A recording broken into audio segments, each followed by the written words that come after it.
반명 제로, 이재명 대통령과 한몸, 개파 팀전된 여당 전당대회. 이 민주당 전대가 이른바 신천지 개입설 쟁점으로 굉장히 뜨겁게 타오르고 있습니다. 당대표에 도전하는 김민석, 정청래, 송영길 이 세 명의 후보들 연일 날선 공방을 벌이고 있습니다. 목소리부터 확인해야겠죠? 들어보시죠. 사실과 다른 비판, 토론하지 않고 사실을 왜곡한 비판, 시간도 안 지났는데 너는 망할 거라고 하는 저주, 과거에도 똑같았던 저주 용납하실 겁니까? 싸움도 1대1이었으면 좋겠습니다. 2대1, 3대1 이러니까요. 제가 많이 아픕니다. 이재명 대통령을 끝까지 지킬 사람은 선당무사를 실현해온, 당을 한 번도 배신한 적 없고 당을 한 번도 탈당한 적이 없는 이재명 대통령의 최종 지킴이는 저 정청래가 될 것이라고 저는 확신합니다. 정청래 후보 반복해서 2대1, 3대1 맞아서 아프다라고 이야기하고 있습니다. 김진욱 전 대변인. 자, 그러니까 내가 약자다. 뭐 이런 뜻이겠죠? 그렇습니다. 현재 구도 자체가 3인 경선 중에 있는데 그중에 두 분이 정청래 후보를 공격하는 그런 모습들을 보면 지금 내가 2대1로 공격을 받고 있는 그런 모습, 그래서 제가 좀 불리한 상황입니다. 뭐 이런 말씀들을 지금 하고 계시고 있다 이렇게 보여집니다. 그런데 좀 저는 이거는 어쩔 수 없다고 봐요. 왜냐하면 정청래 후보가 직전에 당대표를 했었기 때문에 다른 두 분은 도전자의 입장이고 또 어떻게 보면은 정청래 후보 입장은 이제 수성을 해야 하는 그런 입장이기 때문에 뭐 지금 도전자들의 거센 공격, 비판 이런 부분들에 직면하고 있는데 이 부분을 뭐 슬기롭게 잘 극복하셔야 되는 상황이 되었다. 다만 이번 지금 전당대회가 뭐 팀 정청래 이런 식으로 이렇게 이름 지어지고 그래서 개파가 너무 대립하는 양상으로 가는 것, 이건 좀 바람직하지 않은 모습이다 이런 생각이 좀 듭니다. 이 대통령 끝까지 지킬 사람, 당 한 번도 배신한 적 없고 탈당한 적 없는 정청래가 될 것이다라고 이야기를 하고 있습니다. 반면에 김민석 후보는 이런 얘기를 하고 있어요. 전주혜 의원님, 지금 보면 김민석 후보 같은 경우는 이런 얘기를 합니다. 반명을 몽땅 떨어뜨려야 한다. 그러니까 지금 8명의 최고위원이 올라와 있잖아요. 8명 중에. 그중에 3명이 친청, 3명이 친석, 2명이 친송, 이렇게 분류를 하기도 하던데 결국은 친청 제로로 만들겠다. 이게 가능은 할 것 같습니까? 김민석 후보의 희망사항으로 보입니다. 현실적으로는 좀 어려워 보여요. 그런데 이제 김민석 후보의 바람, 희망사항은 이제 본인이 당대표가 된다는 걸 이제 가정을 했을 때 친명 최고위원들이 다 포진을 해야 본인의 이 당대표로서의 무게감도 더 실리는 것이고 더더군다나 당이 대통령과 이제 혼연일체가 돼서 국정을 뒷받침할 수 있다. 아마 그러한 희망사항으로 보입니다. 그런데 국민의힘도 마찬가지지만 민주당도 저는 1인 2표제로 알고 있거든요.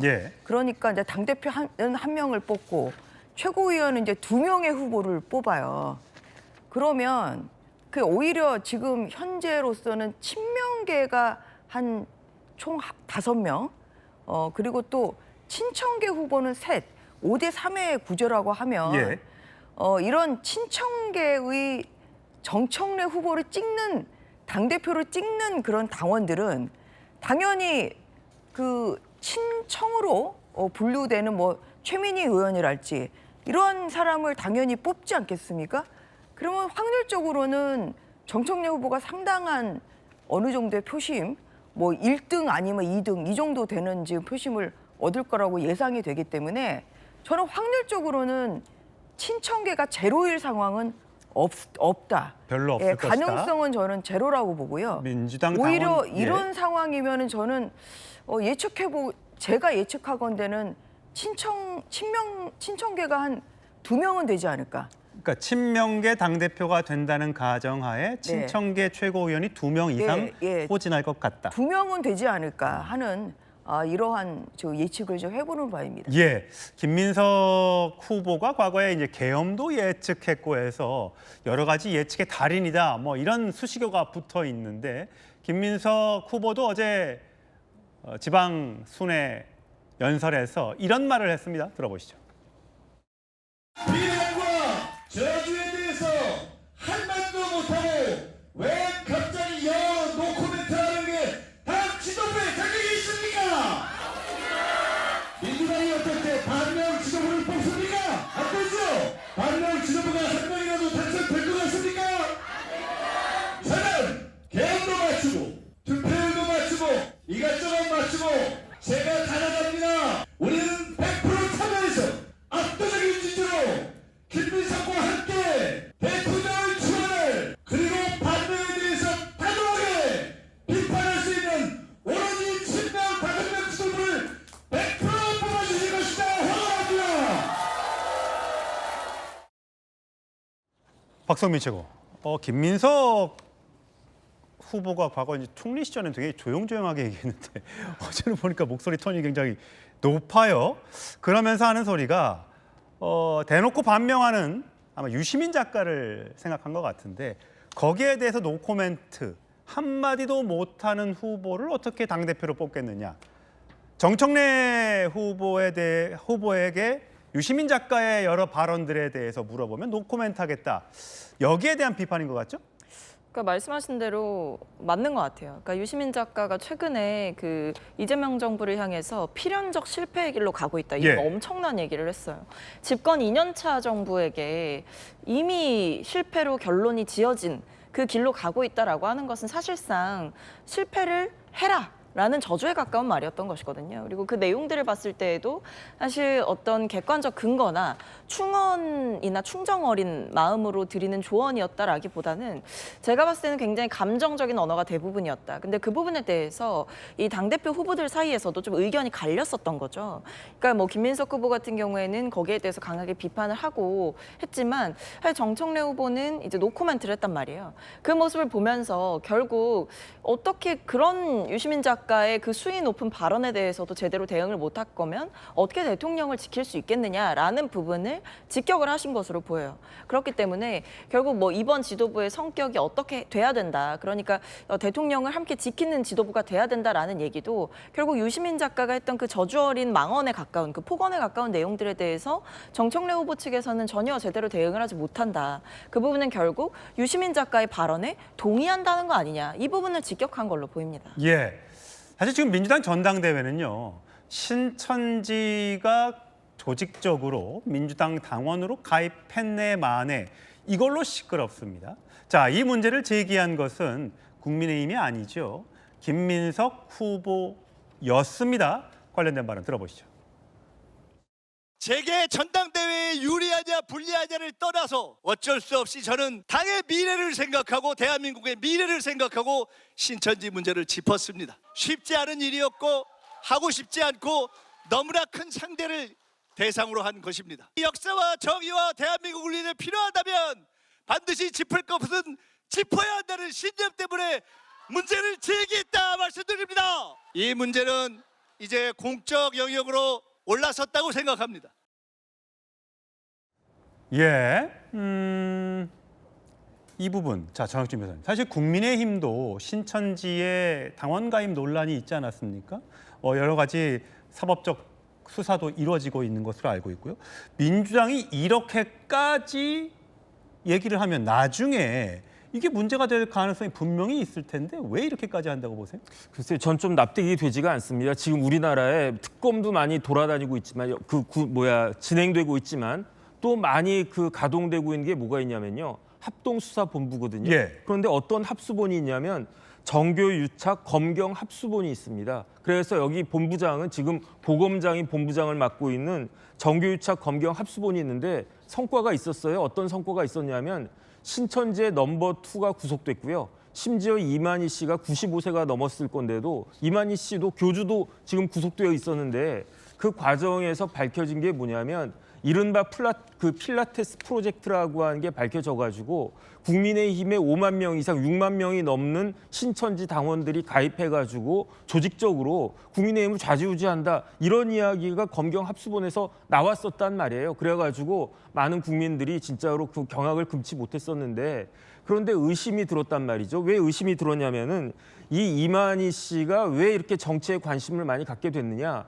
2020년에 코로나 때 이만희가 구속됐었거든요. 예. 그러니까 구속되고 나니까 이래서는 안 되겠다 해가지고 뭐라고 이야기했느냐. 국회의원들도 만나야 되겠다. 그다음에 그 청와대 사람들도 만나고 판사들까지 만나야 되겠다. 이런 이야기를 했었단 말이죠. 그런데 2020년에 청와대가 문재인 청와대였잖아요. 그러니까 이만희가 만났다라고 하는 사람은 문재인 대통령 때 청와대 사람들 아니었겠는가? 그러면 과연 국민의힘 국회의원들만 국민의힘에만 당원들을 보냈을까? 이런 의심이 있었는데 그러한 의심이 현실화된 게 다른 사람도 아닌 그 김민석 후보의 이야기를 통해서 된 거 아니겠습니까? 김민석 후보가 다른 사람이 그냥 저런 이야기를 하면 그냥 어디서 주워 들은 이야기다 이렇게 이야기할 수 있지만 김민석 후보는요. 국무총리까지 지냈고 무엇보다도 계엄을 맞춘 사람 아니겠습니까? 예. 계엄 맞춘 거는 상대방을 공격하기 위해서 맞춘 거예요. 그런데 만약에 김민석 후보가 이야기한 것처럼 민주당 내에서도 신천지가 암약하고 있다라고 하면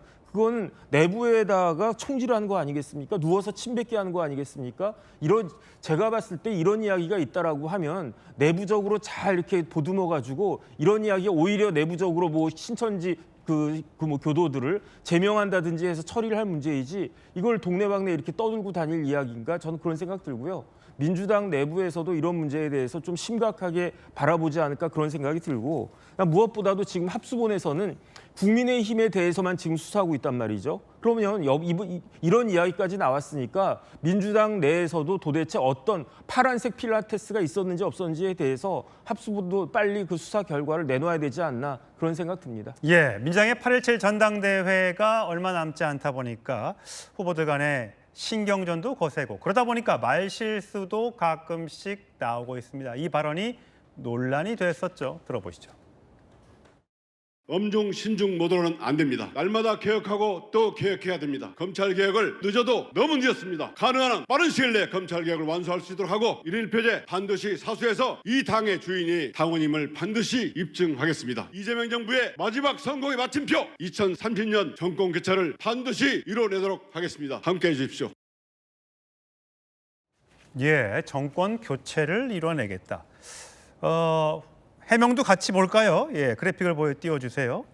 당연히 뭐 당내에서 부글부글하겠죠. 2030년 정권 교체라니 정권 재창출의 오류다, 단순 실수다라고 해명했지만 말실수치고는 부적절하다 이런 비판이 쏟아지고 있습니다. 친청계 후보의 대표 선수로 뛰고 있는 이성윤 후보의 말이었는데 실수겠죠.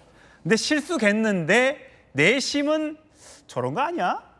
그러니까 친청계의 누군가 당대표가 되고 친청계 앞으로 누군가 친문계 앞으로 또 누군가가 2030년에 대통령 후보가 되면 그것이 정권 교체다.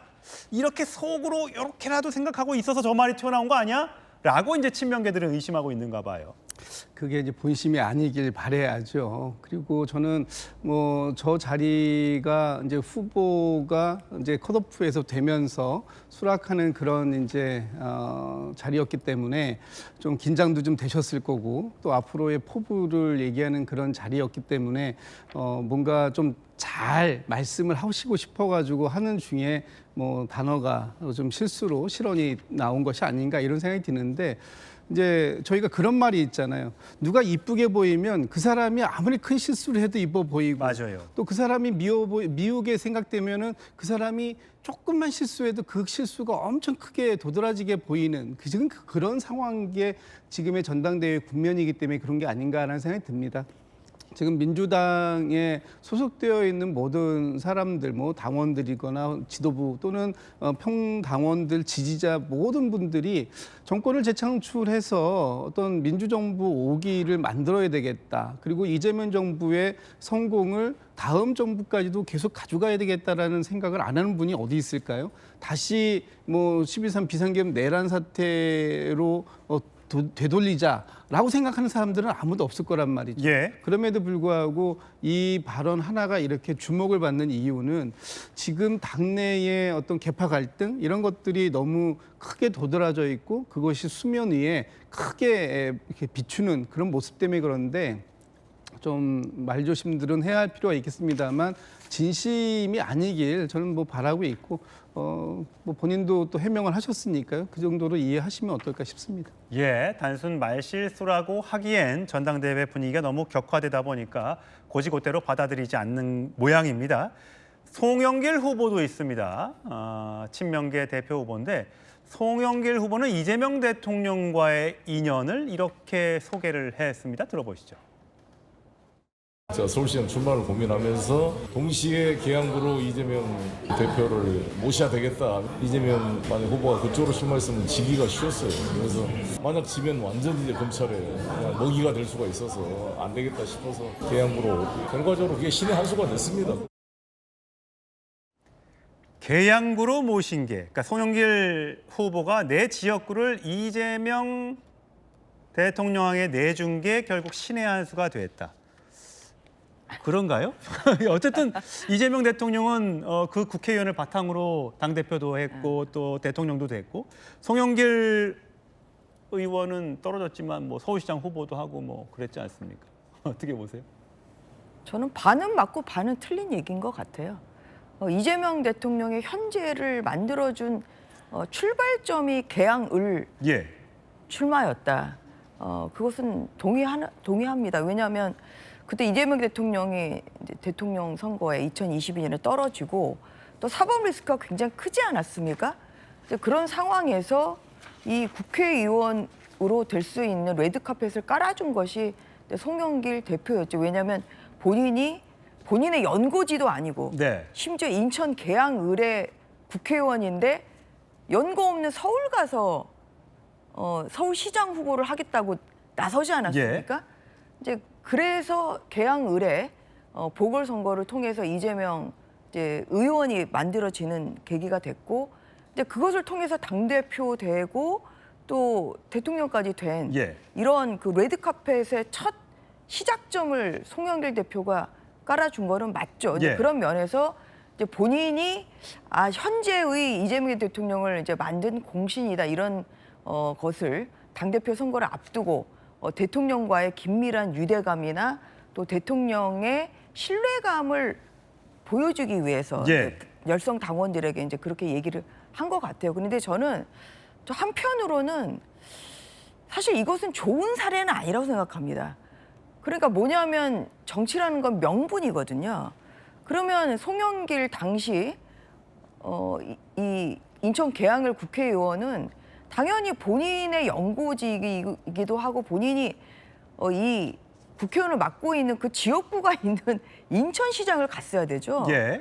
그래 너무 뜬금이 없었어요. 그리고 2022년 선거 지방선거가 또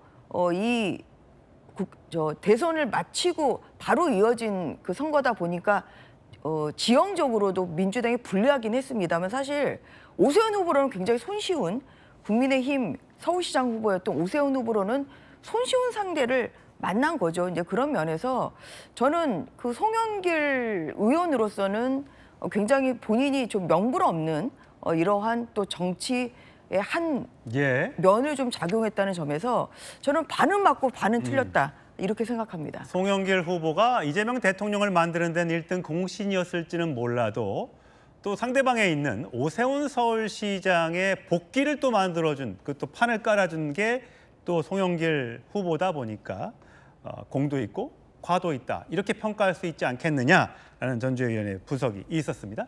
자, 민주당 전당대회 앞으로 갈수록 더 격화될 것으로 보이니까 저희 돌직구와 함께 해보시죠. 예, 오늘 1위와 2위 주제 동시에 공개합니다. 정청래 전 대표, 김민석 전 총리, 또 송영길 의원까지 이 3파전이 치열하게 전개되고 있지요. 먼저 정청래 전 대표, 요즘에 아프다, 계속 아프다라고 주장을 하고 있습니다. 그 발언, 오늘 발언부터 확인하시죠. 싸움도 1대1이었으면 좋겠습니다. 2대1, 3대1 이러니까요. 제가 많이 아픕니다. 강력한 개혁 입법을 통과시키려면 뒤에 캥기는 것이 있으면 안 됩니다. 제가 뒤가 캥기는 게 있거나 부린 것이 있으면 저는 감옥 갇힐지도 모릅니다. 없습니다. 이재명 대통령을 끝까지 지킬 사람은 선당무사를 실현해온, 당을 한 번도 배신한 적 없고 당을 한 번도 탈당한 적이 없는 이재명 대통령의 최종 지킴이는 저 정청래가 될 것이라고 저는 확신합니다. 정청래와 이재명 대통령은 한몸 공동체다. 명청대전은 허상이다. 허수아비다. 라고 얘기하면서 내가 당선되고 나면 이거 굿이라도 한번 해야 되나? 뭐 이런 얘기까지 했습니다. 그러면서 1인 1표제를 강조하며 160명 오타입니다. 160만 명의 권리 당원이 160명의 국회의원을 이긴다. 국회의원이 전부 다 친명 대통령 얘기해도 난 당원이 있다. 자, 이 발언 어떻게 보십니까? 본인은 그런 주장을 하셔야 하는 국면이지요. 왜냐하면 지금 본인이 2대1로 협공을 당하고 있다라고 얘기하는데 그건 어쩔 수 없는 거예요. 연임에 도전하는 상황이기 때문에 다른 두 후보들이 강력하게 본인을 그 공세적으로 대할 수밖에 없는 상황이다라는 측면은 뭐 기본이라고 하고, 지금 당청 관계에 있어서 이 명청대전은 있지도 않은 허상이다라고 하는데 그 있지도 않은 허상이라는 부분에 대해서 본인만 그렇게 느끼고 계신 건 아닐까? 지금 당에 많은 분들이 명청 갈등이 있다라고 지금 얘기를 하고 있지 않습니까? 그렇다면 본인이 그것이 없다, 허상을 때리는 헛개비와 싸우고 있다라고 얘기하실 것이 아니라, 그러면 어떤 문제 때문에 이러한 주장을 본인에게 공격적으로 사람들이 하고 있는가 하는 부분에 대해서 설명을 좀 해주셔야 할 필요가 있다, 이런 생각이 좀 드네요. 정청래 후보가 이재명 대통령의 최종 지킴이가 되겠다 늘 얘기하고 있죠. 한몸 공동체라고 얘기했을 정도니까요. 사실 불과 한 달 전에 있었던 6.3 지방선거 결과를 놓고 생각의 차이가 명확하게 드러난 적이 있죠. 당시 목소리 들어보시죠. 전국적으로 더불어민주당에 큰 승리를 안겨주신 국민 여러분들께 깊이 감사드립니다. 골프와 선거는 고개 들면 진다. 겸손한 자세로 죽을 힘을 다하는 거하고 딴맘 먹은 거 완전 다릅니다. 성찰할 것은 성찰하겠다고 공과를 냉철하게 진단할 수 있도록.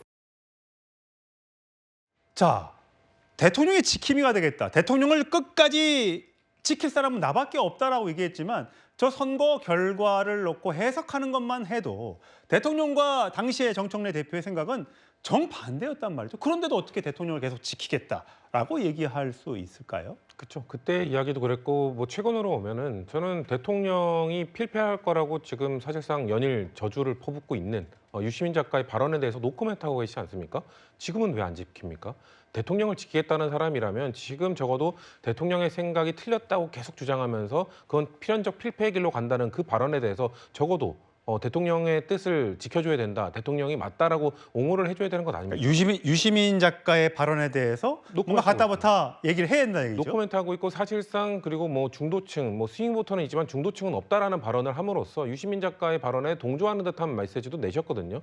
대한민국의 스윙보터는 있지만 중도층은 없다라는 얘기는 저는 처음 들어본 것 같습니다. 어떻게 대통령께서 중도 외연 확장을 해야 된다고 말씀하고 계신데 전직 당대표가, 전직 집권여당의 당대표가 중도는 없다라고 선언하는 거는 그건 무슨 뜻이에요? 중도는 없다는? 그러니까 중도는 없다는 것 자체가 지금 이 유시민 작가가 계속 얘기하고 있는, 그리고 대통령이 얘기하고 부딪히는 부분이 그거잖아요. 민주당은 외연 확장, 중도층의 탄탄한 지지까지 가져와서 구조적 다수를 만들어야 진보 아젠다를 추진할 수 있다는 게 대통령의 구상인데 지금 그 유시민 작가는 그런 거 없다. 코어 지지층. 그렇죠. 진보를 가야 된다. 진보 색채를 띄워야 된다. 그리고 정청래 대표도 그런 얘기를 하시거든요. 그러니까 여당이 여당다울 때 뭔가 지지를 받을 수 있는 거다라고 계속 얘기를 하시거든요.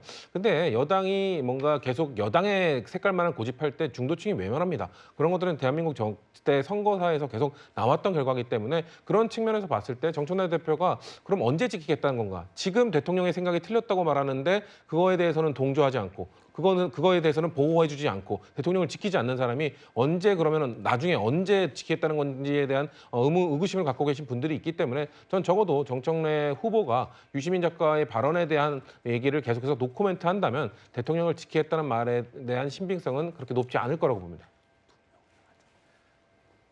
뭐 최근에 있었던 여론조사 결과들을 보면 앞서거니 뒤서거니 이런 여론조사 결과들이 많이 나오고 있습니다. 과연 민주당의 당원들은 어떤 선택을 할지 굉장히 궁금해지죠. 홍석준 전 의원 보시기에는 지금 보면 정청래 당대표를 오늘 지지하겠다는 한 사람이 있습니다.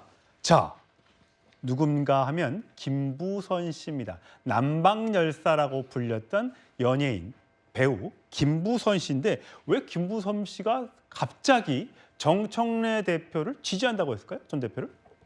예, 저도 상당히 좀 재밌는 소식인데 김부선 씨가 정청래 지금 후보를 지지한다 이런 어떤 뉴스를 보고 상당히 좀 재밌다 이런 생각이 좀 들었습니다. 지금 민주당 전당대회가 굉장히 살벌하게 혈전으로 벌어지고 있습니다. 왜냐하면 이번 당대표 선거에는 결국은 23대 총선의 공천권을 잡고 있기 때문에 사실상 이제 피를 튀기고 있는 이런 어떤 혈전이 벌어지고 있는 중에 전체적으로 보면 정청래 후보가 상승세인 것은 좀 분명한 것 같습니다. 이런 어떤 와중에 김부선 씨, 남방열사로 유명한 김부선 씨가 정청래 후보를 지지 선언을 하니까 이게 과연 좋은 건지 나쁜 건지 조금 생각을 좀 하게 됩니다. 물론 뭐 한 사람이라도 지지하니까 뭐 나쁜 건 없다고 하고 또 김부선 씨 본인도 어느 정도 어떤 연예인으로서 대중적인 그런 인지도가 있기 때문에 뭐 나쁜 것만은 아니지 않냐 생각도 들지만 그러나 대부분의 민주당 당원이라든지 지지자 같은 경우는 김부선 씨와 또 과거에 이재명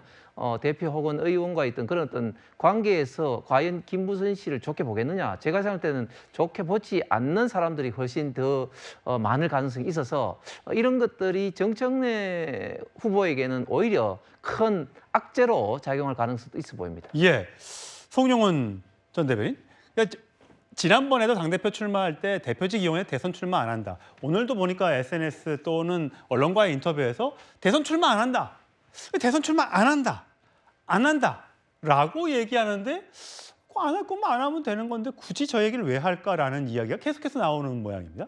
그런데 저 대표직을 이용해서 대선 출마하지 않겠다라고 하는 멘트는 잘 준비된 멘트 아닙니까? 당대표 출마 선언을 할 때 이야기를 했는데 대선 출마하지 않겠다의 방점이 있는 것이 아니라 대표직을 이용해서라고 하는 그 단서의 방점이 있는 겁니다. 왜냐하면은 이번에 선출되는 민주당 당대표는 임기가 2028년 8월까지죠. 여러 고비를 넘고 설령 임기를 정상적으로 마친다 해도 대선까지 상당한 간격이 있습니다. 정상적으로 대선을 치른다면은 2030년 3월 말에 대선을 치르게 되는 것이고 정청래 전 대표가 만약에 대표 연임에 성공을 했는데 대표직을 이용해서 대선에 출마하려면 경우의 수는 딱 한 가지뿐입니다. 정말로 이재명 대통령의 공소 취소를 강행하고 그걸 본 우리 국민들이 전부 다 거리에 나갔을 때 그렇게 해서 조기 대선이 실시되는 경우에나 가능한 일일 거예요. 그러니까 저 이야기인 즉슨 대선을 정말로 출마하지 않겠다는 것이 아니라 당대표직을 이용하지 않겠다라고 하는 어떤 정치적 레토릭을 구사하기 위한 것입니다. 그리고 민주당의 역사를 봤을 때는 이재명 대통령이 이미 당대표를 연임을 하다가 대선에 출마해서 당선된 사례가 있기 때문에 예.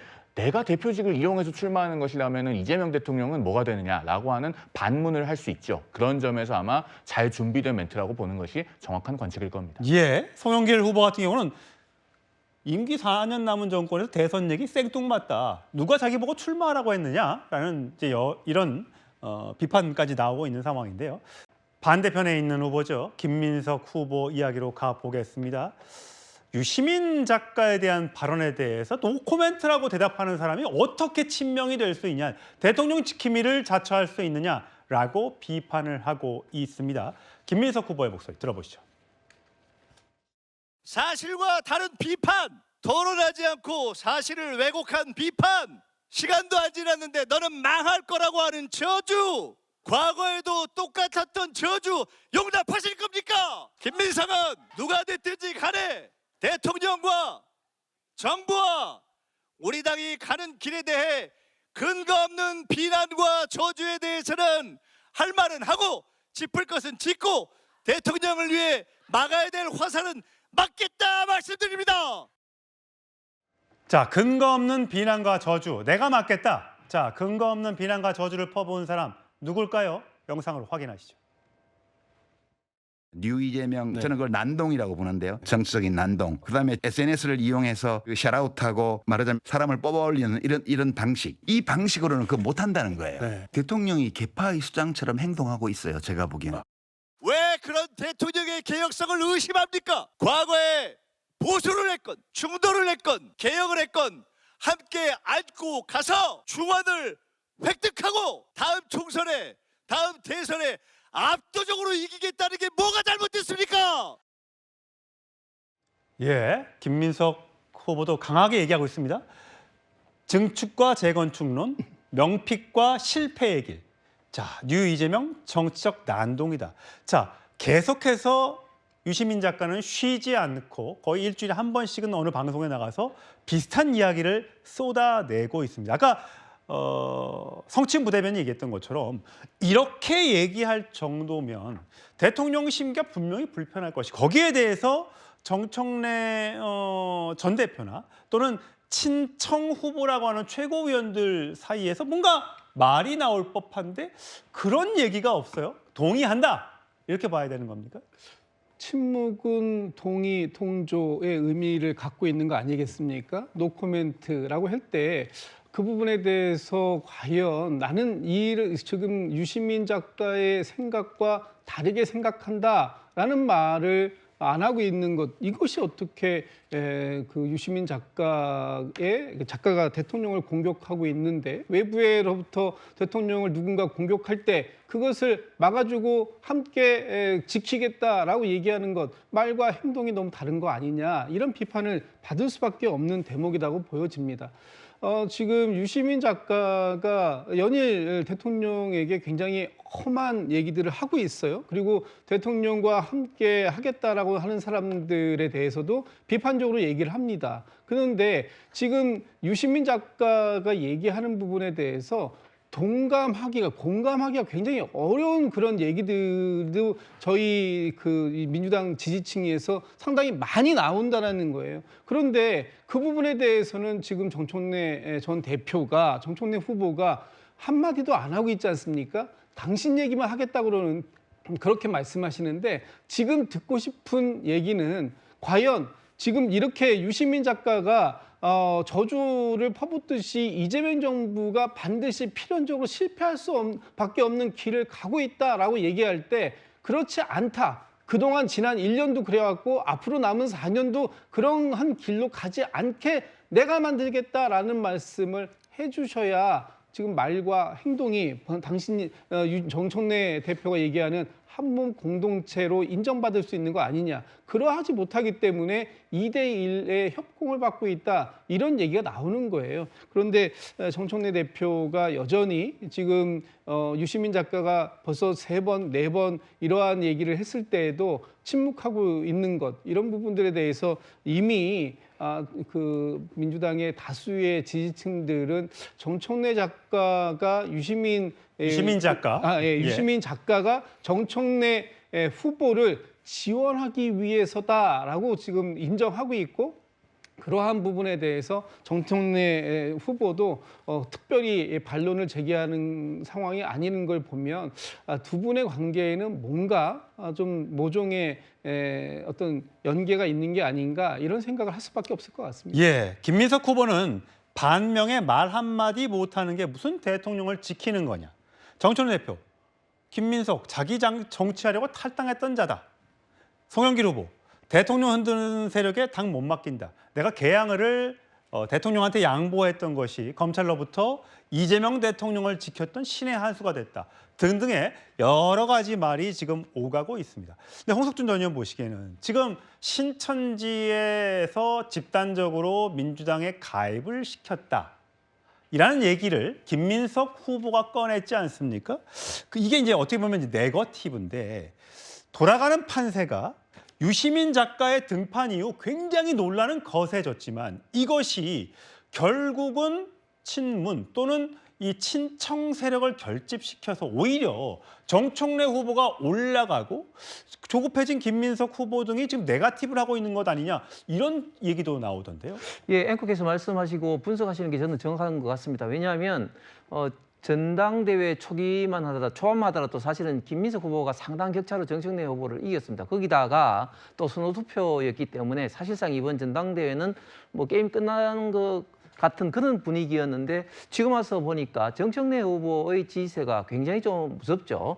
그런데 정청래 후보의 지지세가 어떻게 이루어졌느냐. 물론 이제 본인의 어떤 역량, 예를 들면 1인 당원투표라든지 정통성이라든지 뭐 선당무사라든지 뭐 그런 것도 있겠지만 많은 사람들이, 그리고 저도 생각할 때는 아마 유시민 작가의 어떤 본격적인 어떤 등판이 가장 지금 전당대회의 흐름을 바꾸는 데 큰 역할을 하지 않나 싶습니다. ABC론에서 건축론까지 또 필패론, 최근에 어물전론까지 하면서 정통 진보 세력이 중요하다. 이재명 난동 이렇게 해서는 안 된다고 이야기를 하면서 특히 공소 취소했던 모임을 그 이전에는 미친 어떤 짓이라는 등 또 명픽에 대해서는 이렇게 해서는 안 된다고 강하게 이재명 대통령까지도 비판을 했는데 그런 것들이 지금 민주당 당원에 상당히 먹히는 것 같습니다. 왜냐하면 최고위원 선거를 통해서 친명계 중에서도 특히 공소취소 모임에 앞장선 박성준, 이건태 의원이 이번에 탈락한 것에서 알 수 있듯이 굉장히 유시민 작가의 이야기 먹히고 있는데 이러다 보니까 김민석 후보 측에서 좀 강하게 네거티브를 한 것이 신천지인데 이 신천지는 결국은 민주당 전체가 이미지가 굉장히 나쁘게 되고 또 지금 합수본에 있던 수사를 받게 되고 이렇게 되면은 과연 김민석 후보가 신천지 개입에 대한 명확한 증거를 제시하지 못한다면 굉장히 큰 데미지와 역효과를 불러일으킬 가능성이 많아 보입니다. 예, 김민석 후보 같은 경우는 과거에 뭐 계엄 같은 경우를 예측을 해서 굉장히 예언이 뛰어나다라고 했는데 이번에 보니까 당연히 당대표는 친명의해야 하고 최고위원도 단 한 명의 친청도 반명도 당선시켜서는 안 된다라고 얘기하고 있습니다.